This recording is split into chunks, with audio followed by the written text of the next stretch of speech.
Hola, buenos días. Bienvenidos a un nuevo capítulo de Conmemoria. Mi nombre es Pablo Rías Camaño y me encuentro nuevamente con nuestro historiador favorito de los días lunes y de aquí del canal, obviamente, Guillermo González Donoso. ¿Cómo estás? ¿Cómo están tus vacaciones Muy allá bien. en Europa? No, ya terminé con las vacaciones, un largo recorrido por Francia. Aquí estoy ahora en Londres, un caluroso Londres, una ola de calor en Europa tremenda, ¿no? Emmanuel Macron, ¿no?, informó en Francia que esto era único en la historia. No es único en la historia, ha pasado en otros momentos, pero claramente el nivel de sequía es increíble. Acá cortaron todos los riegos, ¿no? Todo está café, es una cosa Mm, increíble. Jamás chuta. uno podría pensar, ¿no?, que ver Hyde Park, por ejemplo, en Londres, ¿no?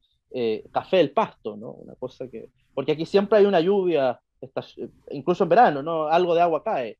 Así que, pero bueno, hay razonamiento de agua, así que eh, es preocupante la situación. Así es. Bueno, acá en Chile seguimos con frío, con lluvia y con viento. Hoy día acá en Los Ángeles, Claro, harto viento. en el Así sur me que con algo imagino, de miedo de que no fuera a haber un tornado como ha pasado otro año anterior, así de la claro, nada. Así que pendiente ahí de quienes tenemos puesto el toldo todavía en verano. claro. Así que, bueno, Guillermo, partamos con lo que venimos Partamos. esta semana, porque tenemos una semana bastante interesante con personajes algo recurrentes igual en nuestras efemérides. Así que, bueno, partamos como generalmente lo hacemos, con una efeméride acá en Chile. Acá, Y recordemos que un día 15 de agosto, pero de 1596, los jesuitas fundan en Santiago una escuela superior. Esto en el contexto de la llegada de los jesuitas a Chile. Cuéntanos un poco más, eh, Guillermo, sobre este suceso en general. es fundamental, ¿no? La vida misional en Chile, la vida religiosa incluso, uno podría decir, desde la fundación de nuestro obispado, ¿no?, que no era autónomo, ¿no?, junto con la gobernación en Santiago, es temprana, pero es a finales del siglo XVI, ¿no?, y acercándonos a lo que va a ser la crisis, ¿no?, de finales del siglo XVI, cuando todas las ciudades del sur se vean atacadas, ¿no?, y hay un levantamiento general indígena, ¿no?, para 1598, lo que se conoce como el desastre de Curalaba, es que coincide con la época en que las misiones están llegando, ¿no? 1595 se asienta, ¿no?, el primer proyecto misional dominico, hay un proyecto mercedario franciscano, que es el primero, eh, y termina, ¿no?, podríamos decir, a la saga, ¿no?, la orden, la Compañía de Jesús, que de alguna manera va a comprometerse, ¿no?, quizás por esta misma cronología, ¿no?, el coincidir con la crisis, ¿no?, del sur. Hay que recordar que Chile, con Valdivia en adelante, se piensa, sobre todo en la última etapa de Pedro Valdivia, en la conquista, hacia el sur, ¿no?, hacia el sur de la frontera, ¿no? Estamos pasando Los Ángeles, Angol, ¿no?, y es el mundo de la Imperial, de Villarrica, eh, es el mundo que tiene que eventualmente conectar con Valdivia, que luego con las siguientes gobernaciones, ¿no?, va a llegar a Osorno. Eh, Bastante increíble si uno piensa en la época. Eh, y por lo tanto hacia allá va Chile, ¿no? Eso se ve truncado como proyecto nacional, ¿no?, como proyecto histórico, podríamos decir, ¿no? El país se limita a la frontera y al norte de esa frontera. Por lo tanto, la misión es importante, tiene que ver también con la, lo que podríamos llamar, entre comillas, ¿no?, la soberanía, ¿no?, el estado de policía que la monarquía hispana y las órdenes religiosas quieren establecer. Y en eso la llegada de los jesuitas es fundamental, ¿no? Es una orden que además se va a sentar muy rápidamente en la élite criolla, en los descendientes de los conquistadores.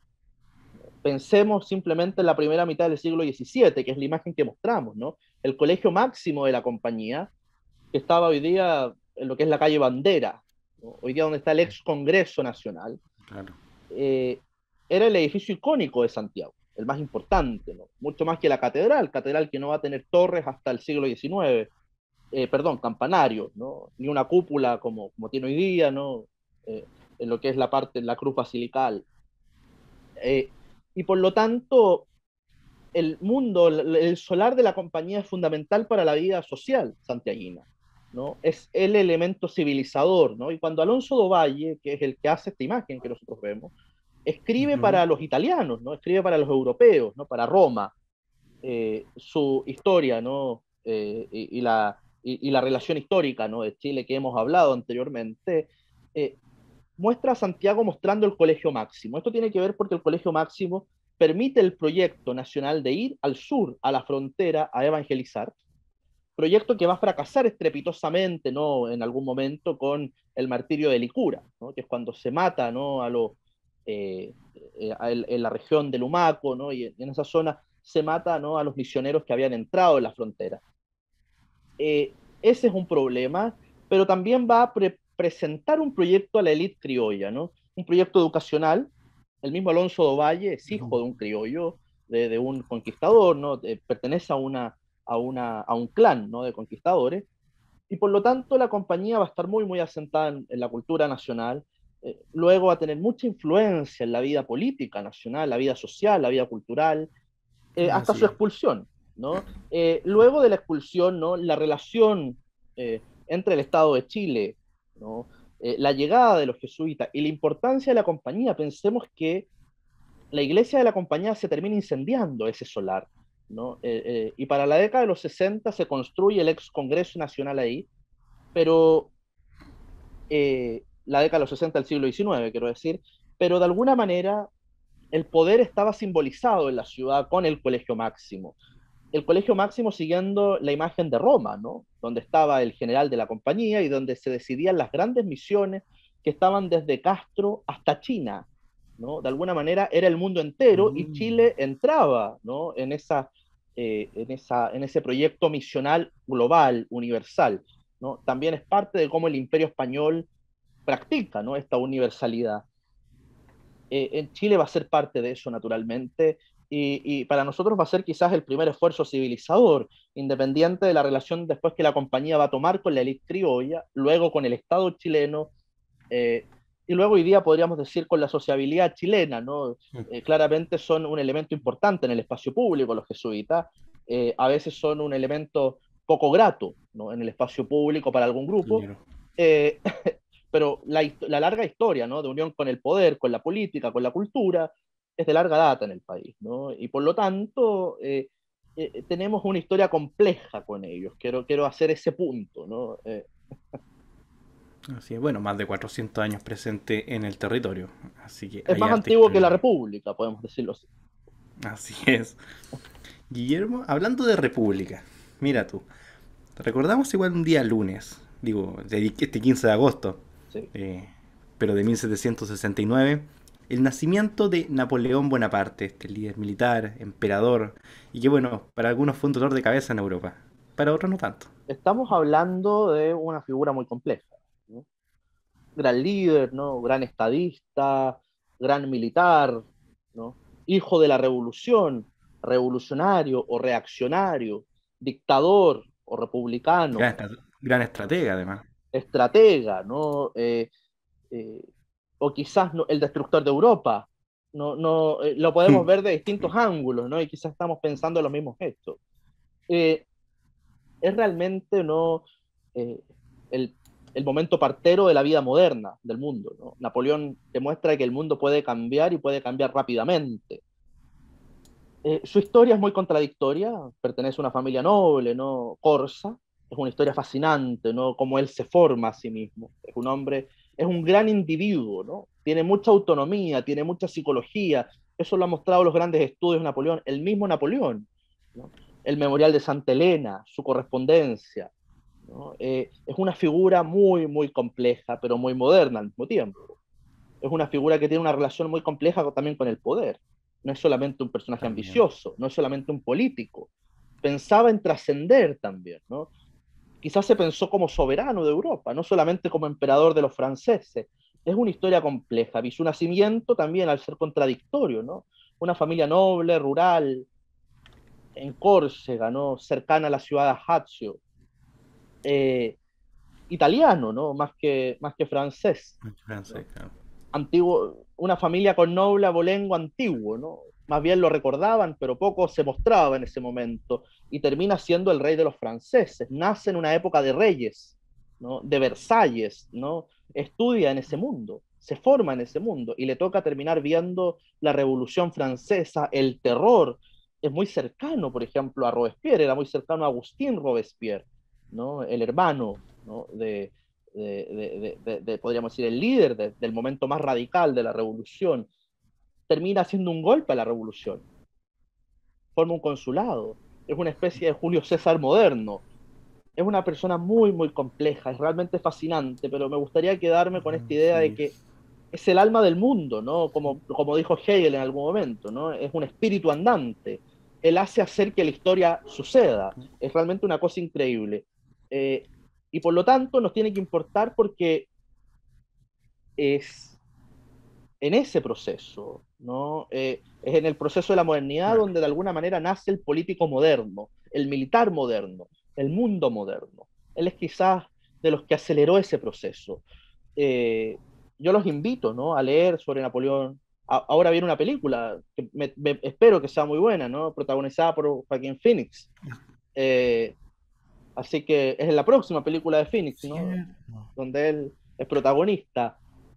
Así que de alguna manera los invito a eso y los invito, les dejo el anuncio, que el libro que pienso publicar prontamente, espero que este año, parte, ¿no?, con un primer capítulo sobre Napoleón, ¿no? Es un libro histórico, pero pensado, ¿no?, para un público amplio, con muchos capítulos, con muchos políticos y quiero partir con Napoleón porque quizás él es de esos políticos modernos, de esos militares modernos, de esos liderazgos modernos que nos parecen difíciles de comprender, siempre, ¿no? Y por eso siempre vamos a tener biografías de Napoleón, trabajos de Napoleón, la gran biografía que hay actualmente de Andrew Roberts, ¿no? Napoleón es quizás una de las mejores que hasta el momento tenemos, ¿no?, sobre la figura, ¿no?, de Napoleón. Claro. Personajes tan importantes siempre van a ser tema recurrente de seguir analizando, Guillermo. Así es. Así que, bueno, pasemos al día martes 16 de agosto, vamos a recordar, pero de 1830. Recordamos el natalicio del historiador y diplomático Diego Barros Arana, quien escribió, como ya algunos ya sabrán, la Historia General de Chile, este libro de 16 tomos, Guillermo.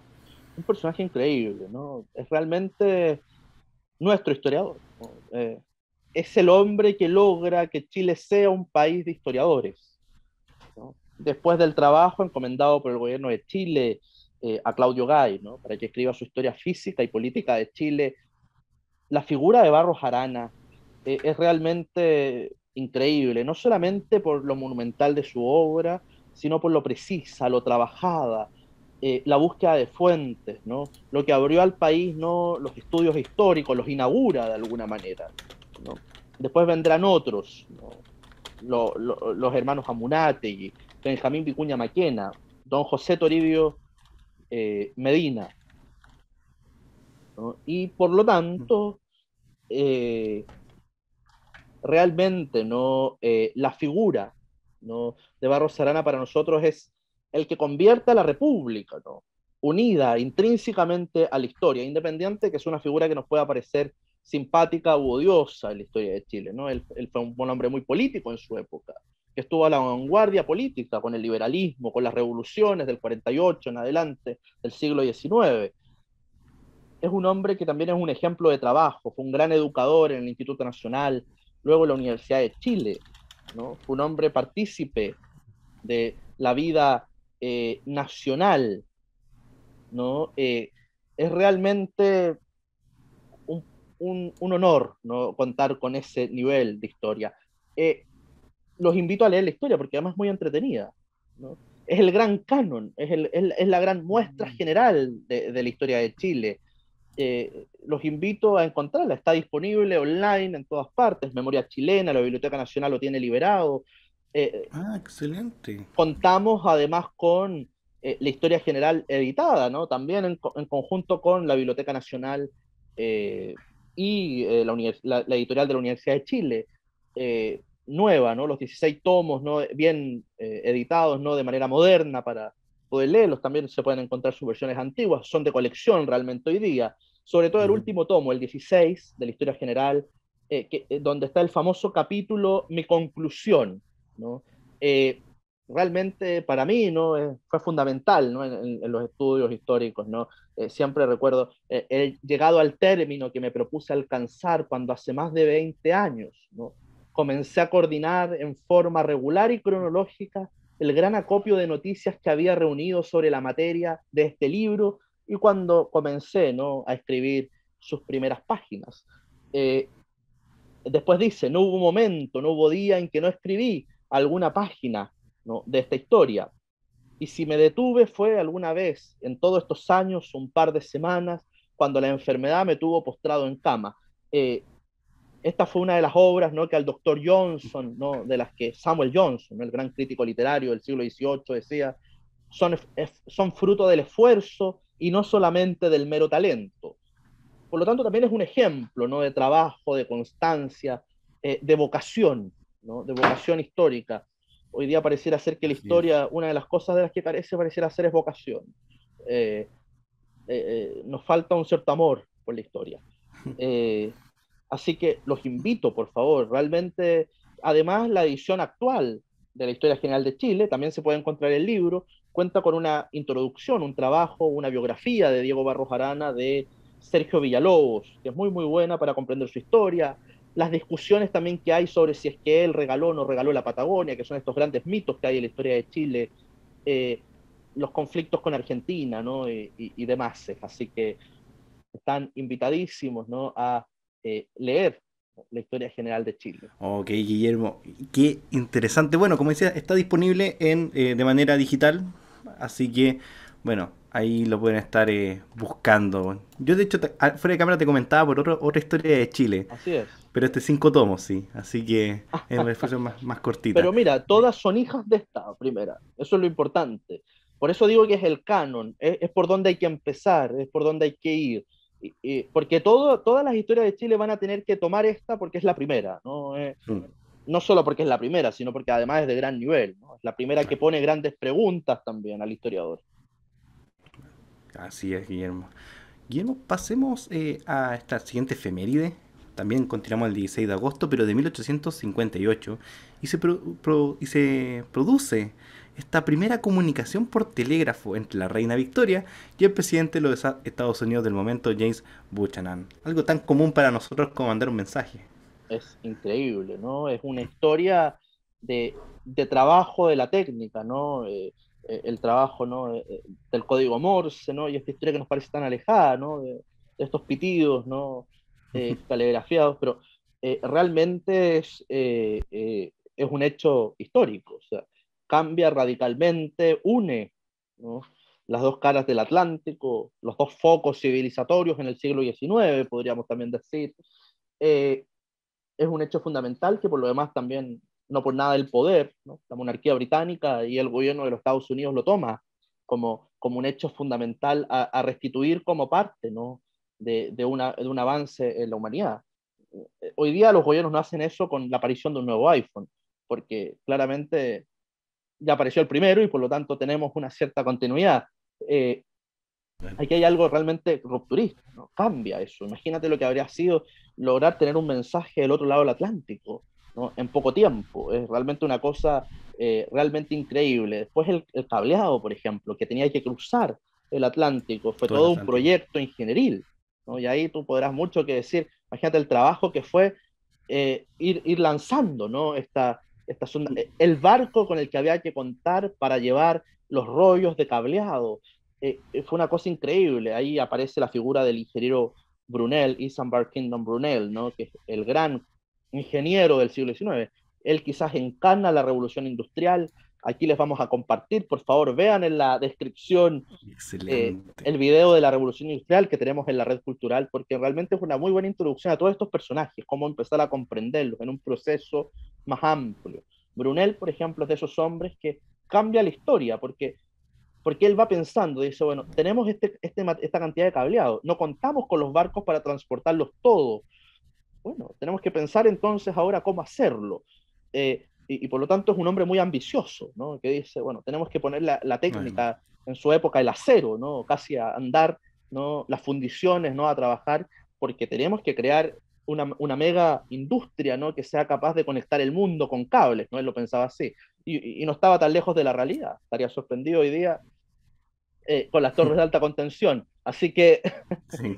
eh, realmente no estamos hablando de una historia que fue realmente increíble, ¿no? El telégrafo fue el celular, ¿no?, del siglo XIX hasta la aparición del teléfono, ¿no? Pero de alguna manera el paso de líneas, ¿no?, el cableado, la ingeniería en aquello, ¿no?, ya fue trazada por primera vez, ¿no?, con el telégrafo. Ese fue el gran avance, el gran salto en las comunicaciones en la historia.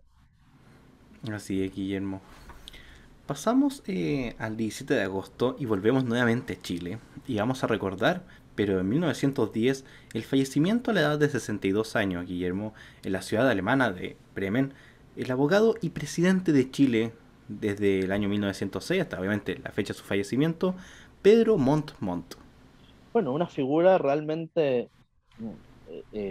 propia, ¿no?, de la era política, ¿no?, que nosotros llamamos el parlamentarismo, realmente de una época muy próspera en el país, ¿no?, pese a toda la cuestión social, ¿no?, que es muy importante, y la gran crisis, ¿no?, que incluso de la vida política que se va a empezar a notar para el centenario, ¿no?, los problemas de identidad también para los distintos grupos, las clases medias, ¿no?, la aparición de las clases profesionales en Chile. eh, Don Pedro Montt representaba quizás esa élite antigua, no por nada era Montt, eso significaba pertenecer a la gran tradición política, ¿no?, del siglo XIX. Su padre había sido un díscolo, podríamos decir, junto con su famoso ministro, ¿no?, Antonio Varas, era hijo, ¿no?, Manuel Montt, y era sobrino, no, perdón, era primo de don Jorge Montt, otro presidente, ¿no?, para la revolución de 1891. De alguna manera es parte del orden político no existente, es también parte del centenario, ¿no? Se inician las celebraciones, celebraciones que habían sido aplazadas un poco, se pensaban muy austeras, ¿no?, sobre todo pensando en lo que habían sido las celebraciones ese año en Buenos Aires, que fueron realmente apoteósicas, realmente argentinas, si podemos decir en ese sentido, en donde la legación chilena quedó totalmente sorprendida, ¿no? Y por lo tanto el espíritu chileno era bastante más calmo en ese sentido. Eso va a acelerar, ¿no?, el caso argentino, nuestro proyecto. Hay muchas historias muy buenas sobre el centenario. Y de alguna manera este acontecido centenario empieza a ser más acontecido cuando el presidente empieza a mostrar un importante problema de salud, ¿no?, en un momento en que se esperaba que el asunto político fuera bastante estable, porque Pedro Montt venía a formar una coalición, ¿no?, política bastante estable, ¿no?, de alguna manera unía las fuerzas conservadoras junto con las fuerzas liberales del momento, en una facción que podría dar un cierto equilibrio más o menos centrista al país. Pero bueno, se enferma, pide el permiso constitucional correspondiente para ir a tratarse a Europa y termina falleciendo en Bremen, ¿no?, lo que genera un despelote, podríamos decir, local importante. La prensa lo cubre de esa manera. Es realmente, ¿no?, podríamos decir, esos escenarios donde la historia nacional, la historia pública, ¿no?, se vuelve bastante confusa, ¿no? Eso va a hacer que Elías Fernández Albano, ¿no?, ministro del Interior, asuma la presidencia, quien muere pocas semanas, ¿no?, antes Claro, de las así es. celebraciones de septiembre, ¿no? Por lo demás, entonces el país empieza también a especular sobre una especie de desgracia, ¿no? Los 100 años también ha acontecido. Eso va a hacer que aparezca mucha prensa rosa sobre el tema, o prensa amarilla, mejor dicho, ¿no?, amarillista. Eh, Imagino. ¿Sí? Y luego, ¿no?, asume, ¿no?, en calidad, en ese momento, si no me equivoco, encargado de justicia, Emiliano Figueroa Larraín. Y de alguna manera con Emiliano Figueroa se da Interior. paso, perdón, interior, Interior, ¿no? interior. Y del interior pasa, ¿no?, a la presidencia, ¿no?, interina. Luego después va a asumir don Ramón Barros Lucos, ¿no? Pero de alguna manera ya se empiezan a notar en el país los cambios que venideros, ¿no? Los cambios que con mucha fuerza ya a comienzos de los 20, la irrupción de los militares, ¿no? Los cambios, ¿no?, en el diálogo político, ¿no? Va a ser un hijo del parlamentarismo, ¿no? Nada menos que don Arturo Alessandri Palma, quien irrumpa, ¿no?, como un político nuevo en este mundo. Viene también el recambio generacional, que siempre es un problema en política, lo sabemos muy bien hoy. Eh, Sí. y de alguna manera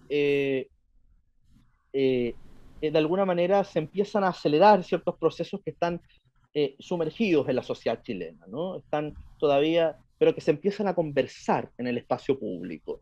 Eh, es una generación muy, muy interesante y por lo tanto esta serie de tragedias, ¿no?, que acompañan el centenario también de alguna manera se van a convertir en un síntoma, ¿no? Para nosotros 1910 fue un hecho fundamental, una fecha en donde pareciera ser que la sociedad chilena y su sociabilidad cambia, ¿no? Así que por eso ponemos el acento, ¿no? En este hito nacional.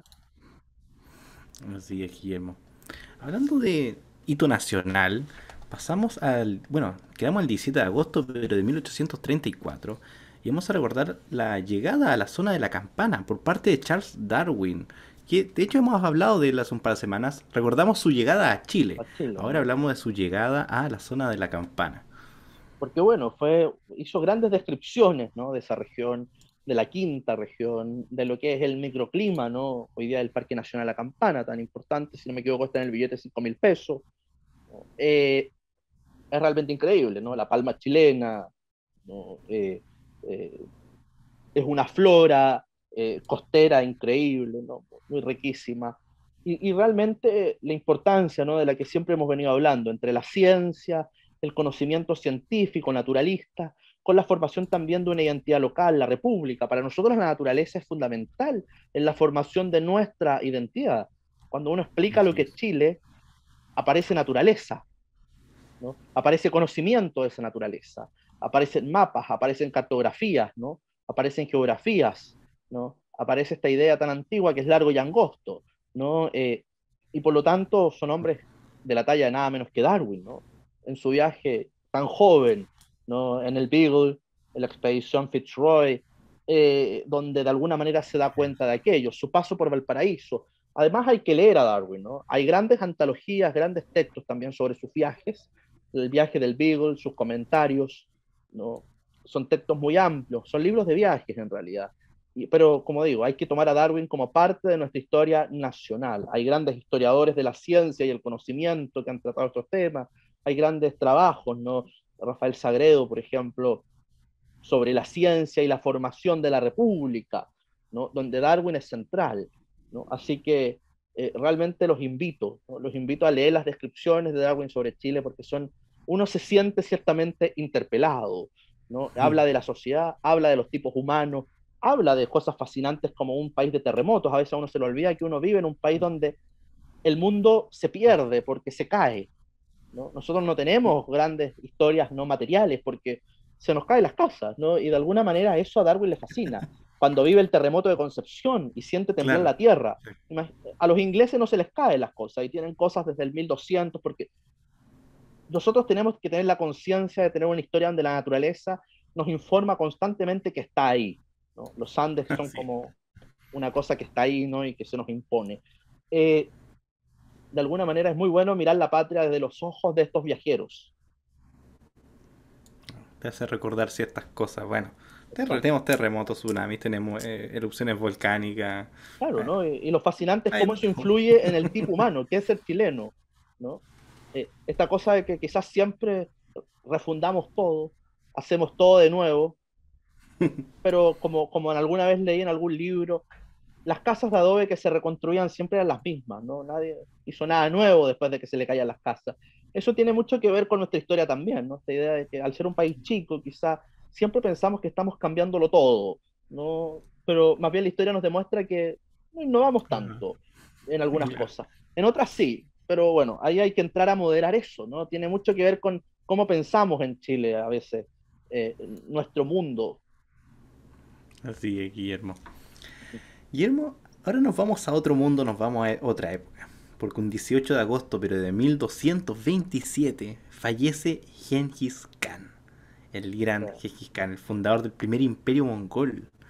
O sea, Si es que hablamos de pueblos, ¿no? Y pueblos que marcan, ¿no? Un tipo humano, culturas, ¿no? Que permiten la eclosión de civilizaciones, va a ser un pueblo realmente increíble, ¿no? Quizás de los últimos pueblos que transitan, ¿no? Desde la estepa central, la Asia central, hasta llegar a Europa, hasta tocar las puertas de las llanuras de Hungría, ¿no? Estar en las puertas de Europa prácticamente, prácticamente, claro. desde el mar de China, ¿no? Estamos hablando de esa distancia. Es el mundo mongol, un mundo que se desarrolla al norte, ¿no? Del desierto de Gobi, un mundo de estepas, ¿no? De yurtas, ¿no? Estas carpas, ¿no? Junto con los caballos, grandes jinetes, ¿no? estos pueblos no indoeuropeos que son tan antiguos en nuestra historia, ¿no? Y Genghis Khan logra, ¿no? Unir las tribus de lo que es la actual Mongolia, ¿no? Mongolia interior y exterior, ¿no? Lo que es también la frontera con China, el desierto, ¿no? Y se convierte en un líder, podríamos decir, de estas avanzadillas enormes de jinetes, ¿no? Y logra finalmente arrasar, ¿no? O acabar con la era Tang en China, ¿no? Logra, perdón, me estoy equivocando ahora con la dinastía, no sé si son o Tang, pero entra, ¿no? En China, unifica China, va a entrar en Persia, el norte de la India, ¿no? Como les digo, toda Asia Central, lugares tan fundamentales para nosotros como Afganistán, el Turquestán, ¿no? Todo el interior, podríamos decir, del Asia Central, el contacto con los pueblos túrquicos nómades, ¿no? Asia, el Medio Oriente.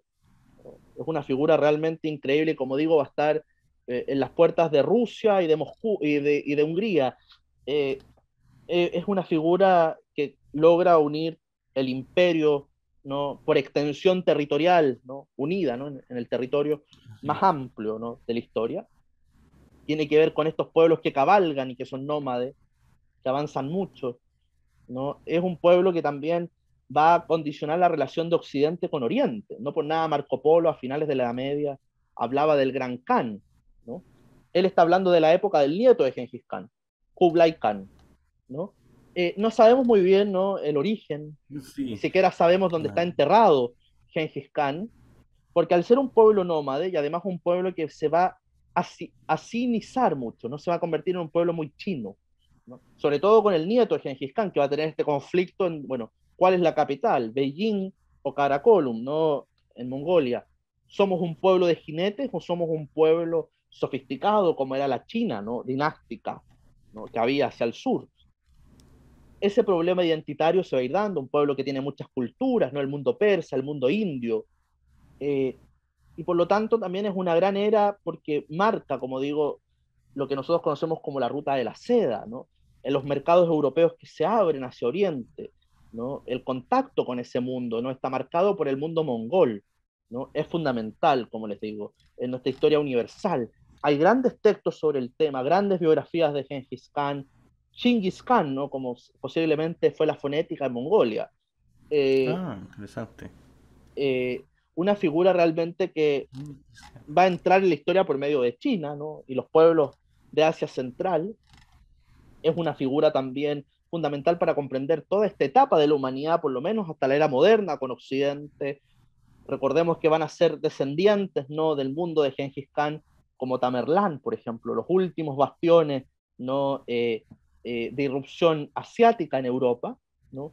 Hoy día que Afganistán, por ejemplo, es tan fundamental, ¿no? Y el Asia Central es tan fundamental en la geopolítica mundial. Bueno, esto es muy antiguo, no, no es de ahora, no es que ahora apareció este problema.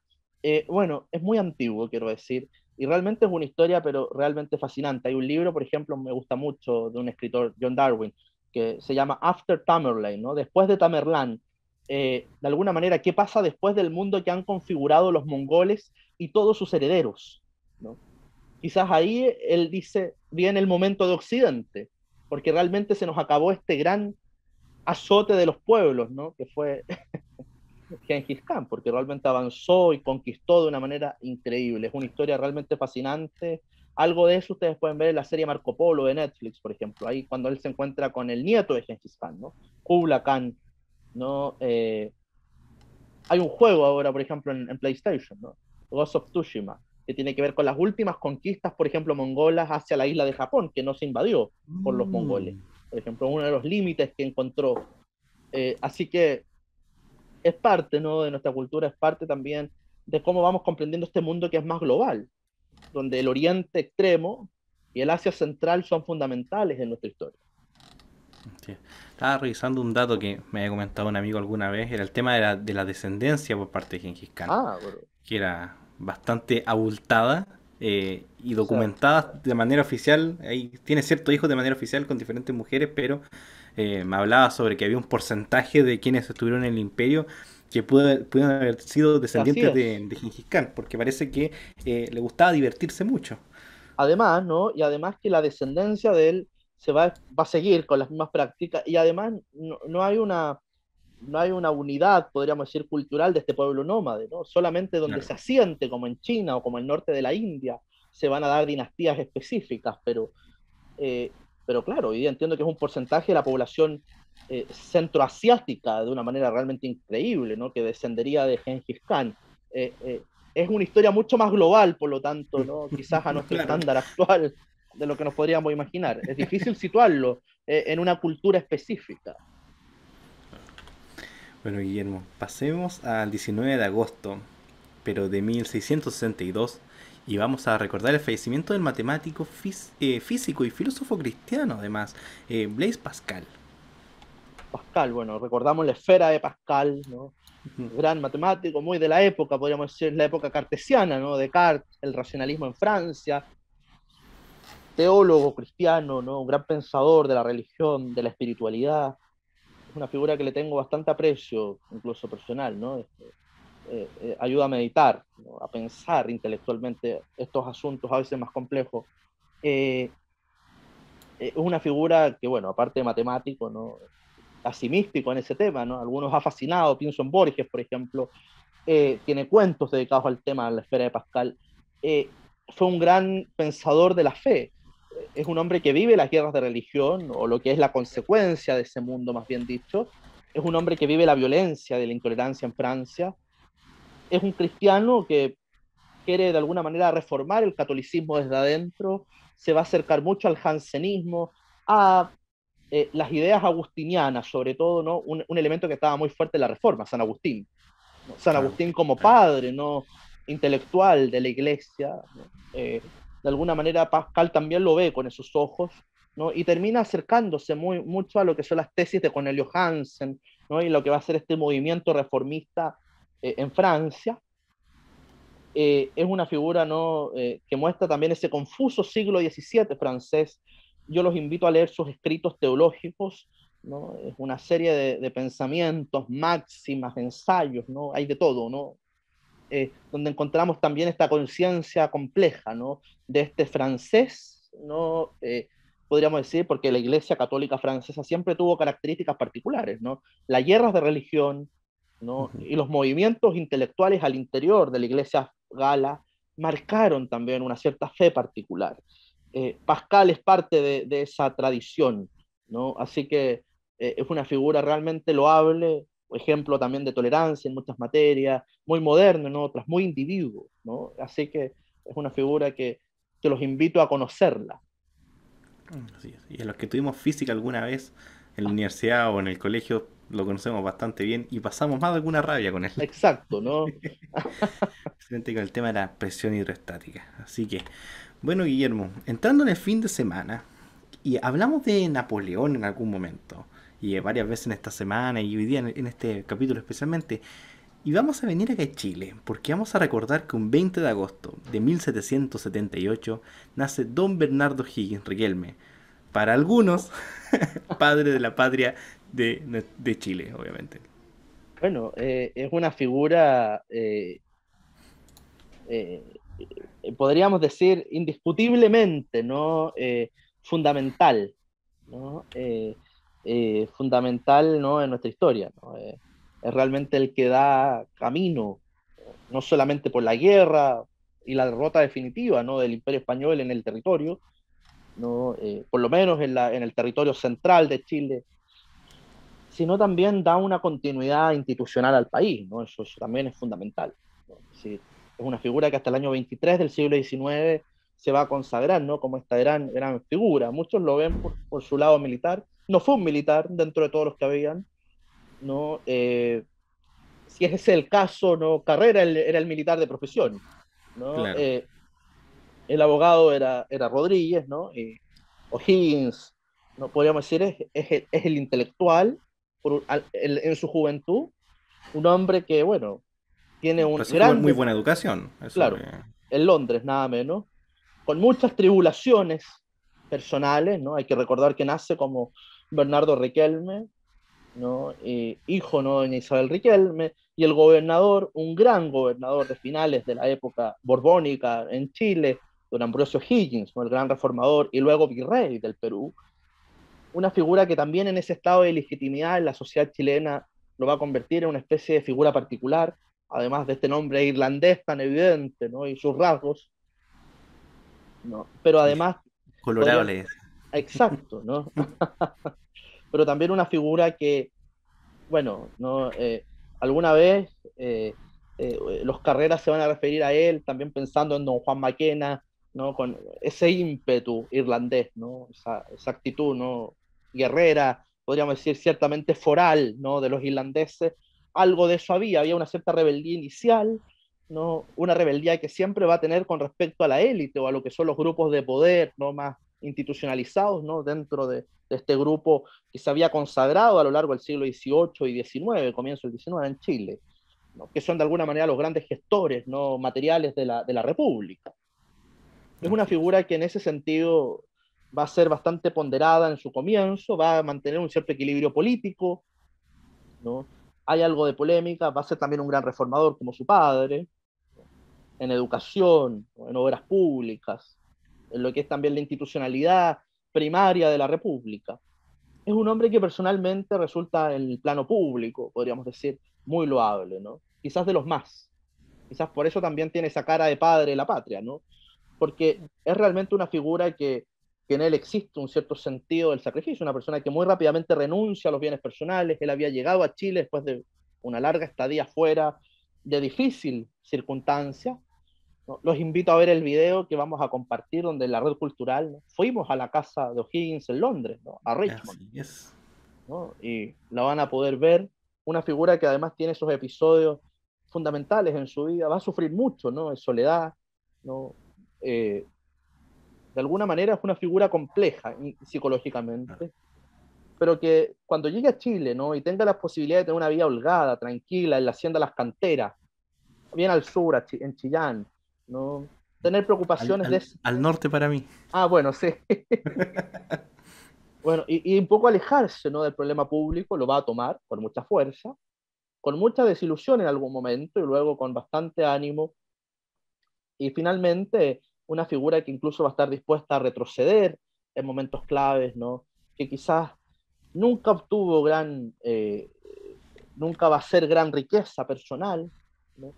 Jamás logró grandes bienes personales, ¿no? Y por lo tanto la idea del sacrificio por la patria, por el común, eh, está en O'Higgins, ¿no? Eso lo hace una figura realmente increíble, ¿no?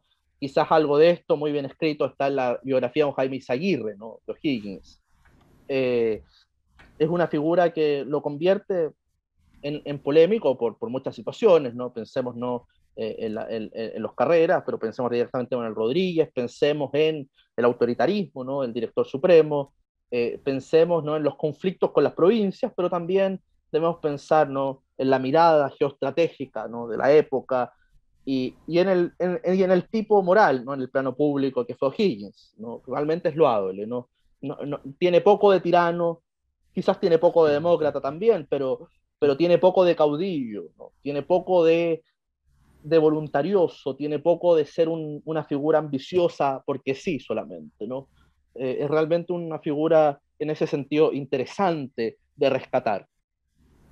Guillermo, antes de pasar a la siguiente efeméride, preguntarte un poco sobre esta adaptación que se hizo hace ya bastante años de una serie, creo que fue Héroes. Así es, ¿no? Sobre Bueno, qué- es una adaptación bastante interesante, ¿no? Porque, bueno, se tiene que hacer cargo de todas estas interpretaciones historiográficas, que son muchas, ¿no? Y muchas Sí, veces no la podemos unir, ¿no? Realmente hay unos Higgins bastante humanos y eso agrada, ¿no? Hay que recordar que estas figuras pareciera ser que nacieron viejas, ¿no? O que nacieron con 30, ¿no? años y que nacieron arriba del caballo y con uniforme. No, estas personas fueron niños, ¿no? Fueron hijos, eh, fueron jóvenes, ¿no? Cambiaron en el tiempo, ¿no? Uno cambia, en pocos años uno cambia cuando uno es joven, ¿no? Cuando yo tenía 20, ahora que tengo más, no me doy cuenta, pero cada año casi fue distinto. Eso es increíble, ¿no? Bueno, hay algo de eso también en estas figuras, ¿no? Eso en la serie es muy bueno. Obviamente trata de equilibrar algunas otras cosas, fantasear respecto a otras. Efectivamente fue una figura que no logró concretar una vida familiar estable, ¿no? Se exilia en el Perú, con su hijo Demetrio, ¿no? Su madre. Y por lo tanto, también, ¿no? Su descendencia se va a perder prácticamente, ¿no? En el sentido de que se va a ampliar, pero tampoco él va a establecer una línea concreta, ¿no? De su familia. Por lo tanto, yo creo que es una buena adaptación, ¿no? Por lo menos una adaptación que hoy día costaría más hacer, ¿no? Respecto a que hoy día te pedirían quizás algo más partisano, ¿no? Que te casaras Mm. con una de las tesis. O'Higgins también fue una figura maleable, ¿no? Hoy día lo asociamos quizás al militarismo, al nacionalismo de alguna época reciente, pero en otra época también O'Higgins fue una figura interesante, por ejemplo, para los mundos progresistas. El Partido Comunista, por ejemplo, Claro. en el siglo XX lo tomó como figura propia. Por Sí, a ejemplo, inicio, sí. uh-huh. Claro. Recordemos que el hecho de ser una persona marginada de la élite, o criolla, el ser una figura con una historia personal compleja, lo hacía atractivo quizás eh, para demandas, ¿no? Reivindicatorias de tipo social. Por lo tanto, es una figura, ¿no? Muy compleja en ese plano. Así es, Guillermo. Bueno, pasemos a la siguiente efeméride, igual día sábado, bueno, 20 de agosto, pero de 1882. Vamos a recordar a alguien que yo asocio con los cañones. Cada vez que voy a un fuerte, donde sea que voy, me saco fotos con cañones porque me gustan los cañones. Y vamos a recordar que se estrena en esta fecha, 20 de agosto de 1882, Obertura 1812 de parte O de sea, Tchaikovsky en Moscú. a mí me encanta. Yo no sé si tengo una tendencia megalómana, no sé, pero me gusta todo esto, porque me siento así como en las películas, ¿no? Porque realmente quizás es el primer soundtrack, ¿no? Y que se escuchó como tal.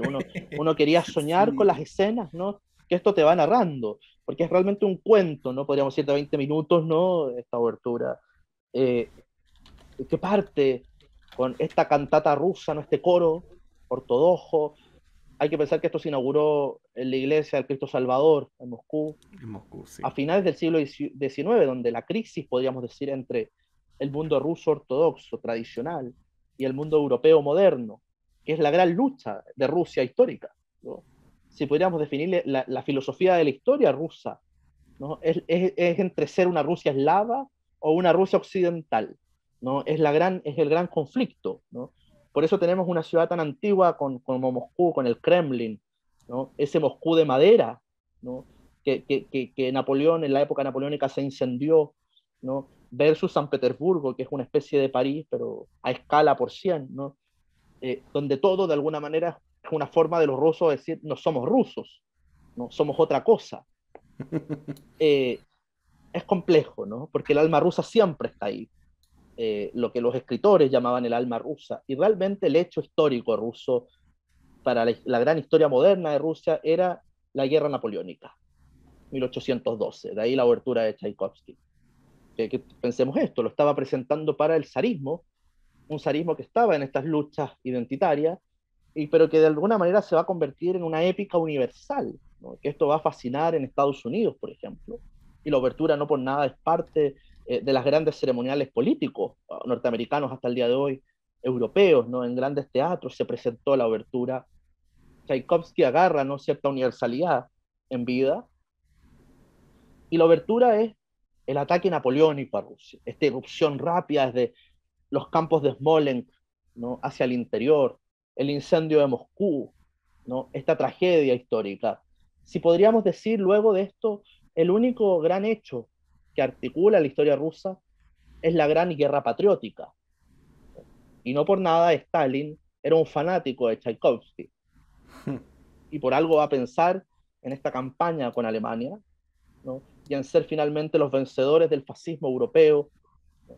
Como la gran guerra patriótica, casi con la sonata, ¿no? Con la obertura de Tchaikovsky atrás, ¿no?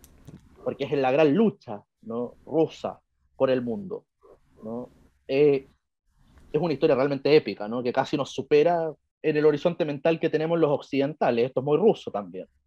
Eh, pero como digo, cuando ustedes escuchen esto, que lo tienen que hacer después de esto, poner obertura, ¿no? Overture, ¿no? 1812, Tchaikovsky, les va a aparecer al tiro en distintos formatos, Sí. porque realmente es el primer soundtrack. O sea, cuando uno escucha después de una película y uno recuerda las escenas intensas, algunas más livianas, ¿no? A veces meros paisajes, uno podría decir, meras caminatas, ¿no? Meras transiciones, ¿no? Ese juego está en Tchaikovsky, como le decía, parte con estos monjes ortodoxos, ¿no? En coro, casi estamos dentro, ¿no? De una basílica rusa, ¿sí? Estamos dentro, ¿no?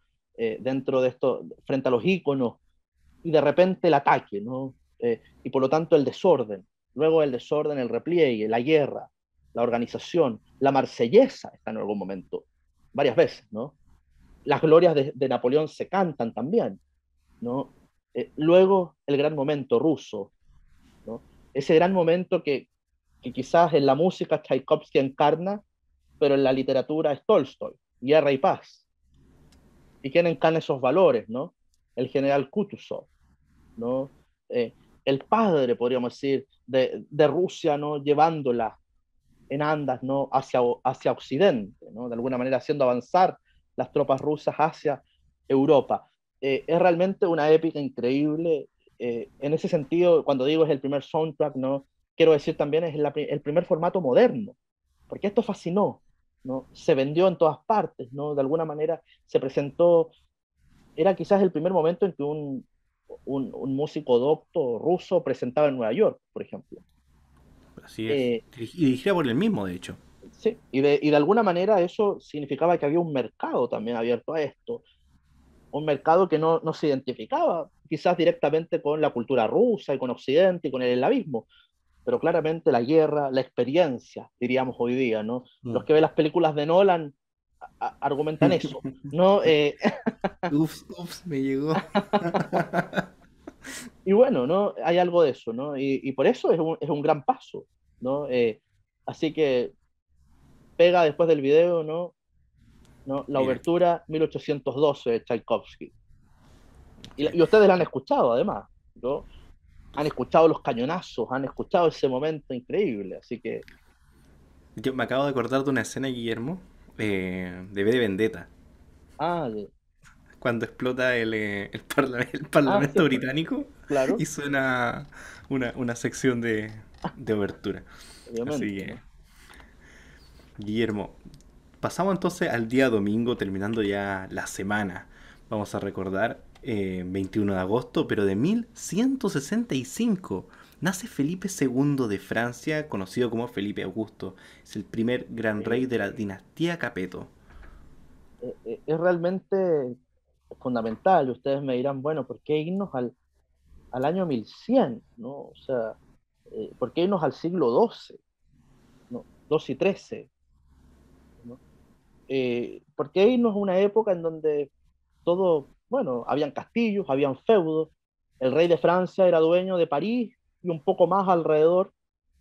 De ahí nace el concepto de esa región que se llama la Ile de France, ¿no? La isla de Francia, que es casi una mancha de tierra, podríamos decir, frente a los otros grandes señores. El duque de la Normandía tenía bastante más que el rey de Francia, ¿no? El duque de la Bretaña, ¿no? Anteriormente había un imperio en otro territorio, en Angers, ¿no? En la ciudad de Chinon, ¿no? El imperio angevino. La gran reina anterior a esta época fue Leonor de Aquitania, perdón, posterior a esta época, Leonor de Aquitania, ¿no? Y Aquitania era bastante más interesante, incluso culturalmente, ¿no? Que Francia. Pero ¿qué pasa con Felipe Augusto y por qué es Augusto? ¿No? Quizás en esta cosa medieval de recordar, ¿no? El mundo antiguo de manera tan presente, ¿no? Esta es la época del Sacro Imperio también. Porque Felipe Augusto cambia la historia de Europa para siempre, la historia de Occidente, por lo tanto. Da vuelta el equilibrio europeo. Termina derrotando, ¿no? Al imperio y a todas las potencias centrales, a la Borgoña, termina derrotando, ¿no? Al mundo alemán y termina estableciendo a Francia como la primera potencia medieval, podríamos decir, importante europea. Hay un libro increíble, ¿no? El domingo, ¿no? Le Dimanche de Bouvance, ¿no? El domingo de Bouvance, un libro que realmente a mí como historiador me conmovió cuando lo leí, ¿no? Es la historia de una batalla y de un solo día, el domingo de Bouvance, ¿no? El domingo en esas lomas, ¿no? En la frontera entre el Imperio y Alemania, que se realiza esta batalla. Y Georges Duby, ¿no? El gran historiador medievalista francés, narra no solamente desde las armaduras, la disposición, el mundo mental de los guerreros, sino cada acto que aquí sucede. y donde Felipe Augusto ve cambiar la historia del mundo en una batalla, porque el imperio queda atrás y Francia y los reinos propiamente tal, ya no el emperador, los reinos como el rey de Francia, no el rey de los francos, no el rey de Inglaterra, ¿no? El rey de Castilla, ¿no? Van apareciendo entonces como los nuevos modeladores, ¿no?, de la historia. Ese es el caso de Felipe Augusto, que inicia también con una dinastía que son los Capetos, ¿no? Los protectores de la capa de quién? De Martín de Tours, el gran santo, ¿no?, franco, ¿no? El inicio de la historia francesa está unida también al cristianismo, a la evangelización del territorio franco, a la figura de Clodoveo, ¿no? Todos son descendientes de Clodoveo. ¿Y quién es Clodoveo? ¿No? Clovis. ¿Quién es Clovis? Es Ludwig. ¿Y quién es Ludwig? Es Luis, ¿no? Es Luis Capeto, ¿no? Y por lo tanto, desde Clodoveo hasta el último Luis, ¿no? Luis XVI decapitado, luego Luis XVIII, su hermano, ¿no? Eh, y por lo tanto es una larga historia europea, realmente increíble, ¿no? Y con Felipe Augusto nace esta historia. Los invito, ¿no?, entonces a aprender de la civilización que es nuestra también. De alguna manera nosotros participamos de esto. Eh, y, y es una historia realmente increíble, porque es una historia que nace de este mundo materialmente tan pobre, ¿no?, tan alejado de lo que nos imaginamos que es la historia de las civilizaciones, de castillos, ¿no?, de campos, de caballeros. Es una historia realmente increíble. Los invito, ¿no?, a aprender, ¿no?, sobre esta historia antigua de Francia y este libro, El Domingo de Bouvance, que es cortito, 100 páginas, un solo día, ¿no? George Duby, ¿no? Realmente para un domingo quizás, no para... Bueno, este fin de semana, bueno, Es estamos largo, grabando el fin de semana largo nosotros, pero la gente un fin de semana, sábado, domingo, no puede leer. así es. Así que bueno, Guillermo, lo vamos a dejar igual anotado en la descripción para que la gente lo pueda buscar. Y bueno, Guillermo, así de esta manera le damos término a este capítulo ya 27 si no me equivoco. Mira, Eh, para el 30 así tenemos que, celebración. sí. Oh, ¿qué podrá hacer? ¿Qué podrá hacer? Así que bueno, Guillermo, obviamente darte las gracias nuevamente por acompañarnos aquí en No, gracias este a ti, capítulo, como al siempre, estas canal. cosas tan interesantes que trae muchas veces cuando me manda y yo veo las cosas y como, ah, esto sí me es familiar, esto no, así, y digo, ya, y son y mucho más interesante quizás las cosas que uno pueda incluso saber, así que, no, Guillermo, realmente agradecido con lo que pueda, obviamente, aportar y que con Red No, por Cultural favor. nos traen todas las semanas. Y los invito, ¿no?, a todos, ¿no?, a ver el contenido que compartimos acá en la descripción. Esta semana hay muchos videos, hay mucho contenido, así que invitadísimos, ¿no?, a ver todo este material y a seguirnos, ¿no?, a seguir nuestros respectivos canales, la red cultural, y agradecer al canal, ¿no?, que siempre nos da este espacio y que siempre es bueno tenerlo para conversar de historia. Una buena semana a todos les deseo. Así es, a todos nuestros auditores que fielmente nos siguen todos los días lunes y bueno, Sí. el espacio que nos entrega el canal también agradecerle. Y obviamente, como ya ha dicho Guillermo, no olviden ver la descripción de este capítulo. Ahí van a estar todos los links, los cursos y los libros también que hemos mencionado durante este capítulo. Así que bueno, dejarlos invitados la próxima semana para un nuevo capítulo de Con Memoria. Mi nombre es Pablo Rivas, Guillermo González.